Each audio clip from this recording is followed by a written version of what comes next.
औज़ुबिल्लाहिमिनश्शैतानिर्रजीम बिस्मिल्लाहिर्रहमानिर्रहीम। लाचारी नदाई नूं ख़त्म करना, हथियारां नूं ज़रा चंड लईए, कम आ के उजड़े लोगों दे फिर नेकियां दी भर पंड लईए।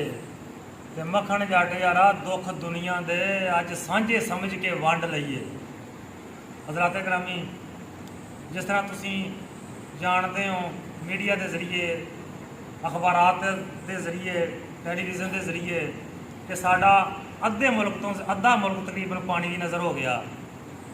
तो तमाम लोगों की तरह असी भी तहसील चिचतनी ज़िला साहिवाल छतारी बाला एल की तरफों मुफ्ती सईद साहब रान की सरबराही असी मैं थोड़ी जी काविश की आ, लोगों अगे सद मारी आवाज़ दी तो लोगों ने तावन भी फरमाया, ये सिलसिला जारी किया। अज लोगों की मदद ना इंशाअल्लाह कुछ ना कुछ कोशिश करा उन्होंने तक अपनाने की।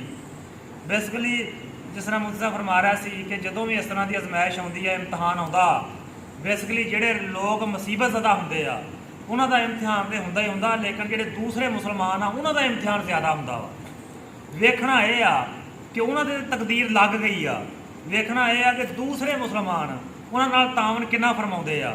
देखो वो लोग बेयार मददगार आ, वो लोग नंगी जमीन ते खुले आसमान के थले बैठे आ, उन्होंने घर रुड़ गया, उन्होंने जानवर रुड़ गया, उन्होंने मालो मता रुड़ गया, उन्होंने रोज़ी के असबाब रुड़ गए। ये कोई शक नहीं कि मालक रोज़ी देने वाला वा, लेकिन वो अज इम्तिहान च पे हुए आ।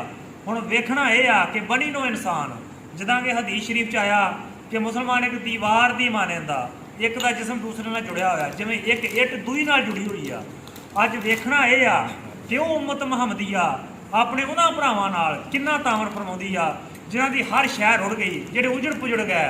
जिस तरह शायर ने आख्या सी ना कि उजड़ जावे बई जिन्हां दा सब कुछ, वो मंदड़ा हुंदा हाल है उन्हां दा, विछड़ गए जे अंबड़ी जाए तू मौला लजपाल उन्हां दा। अज उन्हां दी कैफियत की आ, शाला परदेसी कोई ना थीवे कख जिना थी भारे। अज उन्हां दी पोजीशन की आ, वो लोग परदेसी बन गए, घरों बेघर हो गए। जिहड़े लोग घरों बेघर हुंदे आ उन्हां दे दर्द कौन जान सकदा वा, उन्हां दा दर्द जानने की जरूरत आ।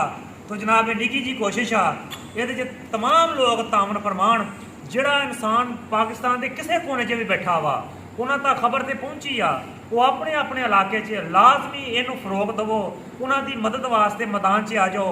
ये जहाज समझ के करो, नेकी समझ के करो। जिस तरह इस्लाम के बाकी रुकन वा इनू भी ऐन इस्लाम समझ के करो, क्योंकि दीन इस्लाम का सब तो बड़ा पैगाम यह आ कि दुखी इंसानियत की खिदमत और इंसानों को बाईपास करके कोई रस्ता अल्लाह वाल जाता ही नहीं दा।